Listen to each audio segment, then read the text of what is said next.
All right, let's talk about it. The thesis. For a lot of people, it's one of the biggest, scariest hurdles in academic life. But today, we're going to demystify it. We're diving into How to Write a Better Thesis by David Evans, Paul Gruba, and Justin Zobel. And we're going to see how we can turn this huge undertaking into something that's not just manageable, but actually successful. So, this is the book that's going to be our guide. And what's so great about it is how it completely reframes the whole idea of a thesis. It's not some impossible mountain you have to climb. It's a challenge you can absolutely conquer. You just need the right strategy. I mean, let's be honest. For a lot of us, the answer is a big, flashing yes, right? It just feels like this huge, undefined, terrifying thing. And that pressure to create something, brilliant and original, it can be totally paralyzing. But what if? What if we've been looking at it all wrong? Now this is the big idea from the book that changes the entire game. Seriously.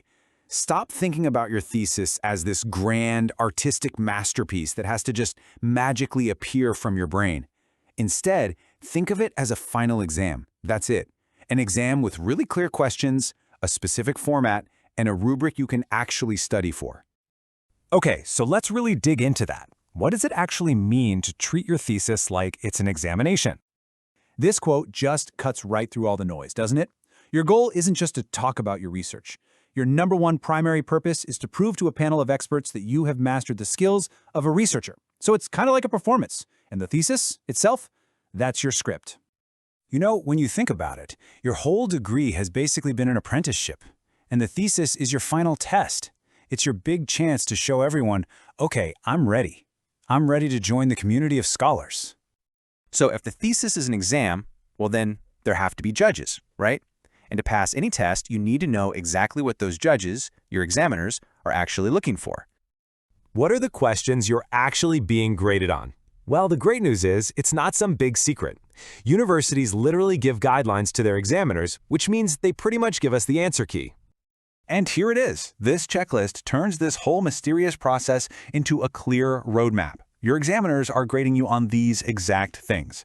And just look at it. This isn't about being a once-in-a-generation genius. It's about being diligent and logical and super clear in how you do your research and how you write about it. Okay, so now we have the rubric for the exam. What we need next is a kind of study guide, a structure that's going to help us answer every single one of those questions really, really well.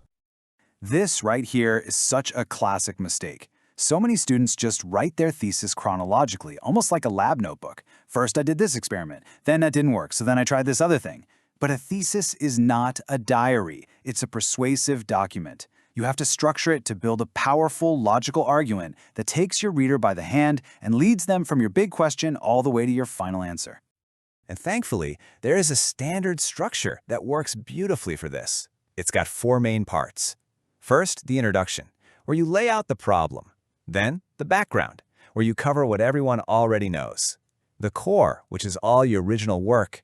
And finally, the synthesis, where you discuss what it all means. It's a super logical path that works for pretty much any field. And check this out. This slide shows you exactly how that abstract map just comes to life. Take a look at this example thesis on food labeling. You can see so clearly how each chapter fits perfectly into that 4-part structure. Intro, background, core, and synthesis. It's just clean, it's logical, and it directly hits every point on that examiner's checklist we just saw. So knowing the structure is great, but actually starting to write is a whole different beast. And this is where so many students just get completely stuck. We all tell ourselves the same lie, right? The myth. Oh, I just need to finish my experiments, or I just need to read a few more papers, then I'll write it all up at the end. The book argues, and I think they're right, that this is the single biggest mistake you can possibly make. The reality, you should start writing on day 1. But why? Well, because writing isn't just about reporting your finished ideas. Writing is actually a tool for having ideas in the first place. It forces you to get clear. Writing early also gets you that crucial feedback from your supervisor while you still have time to make changes. And honestly, just having a draft structure, even a really rough one, gives your whole project a sense of shape and direction right from the start. So, you've got your structure, you've started writing early, but what should the writing itself actually sound like? The authors came up with the perfect term for this bad habit that so many of us fall into. They call it stilteasy. You know what I'm talking about. It's that stilted, academic-sounding language we all try to use when we're trying to sound smart. We use super long words, crazy convoluted sentences, all in an attempt to sound scholarly. I mean, just listen to this example from the book. You have to read it, like 3 or 4 times to even begin to guess what it's trying to say. This isn't impressive at all. It's just exhausting for the person who has to read it. And that's really the main takeaway when it comes to style. Your goal is always, always clarity. You impress your examiners with the quality and the logic of your ideas, not by hiding them behind a big wall of confusing language. Trust me, simple, direct writing is the sign of a clear and confident thinker.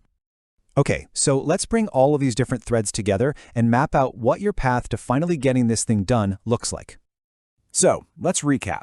Your thesis is not an impossible creative challenge. It's an examination, and now you have the rubric. It's a journey, and now you have the map. And most importantly, you have all the tools you need to just begin. And that really brings us to the final and I think most powerful question. Just for a moment, forget about the entire 80,000-word project. Don't even think about the whole mountain. Based on everything we've just talked about, what is the one tiny paragraph, the one section outline, what is the one small part that you can start writing today?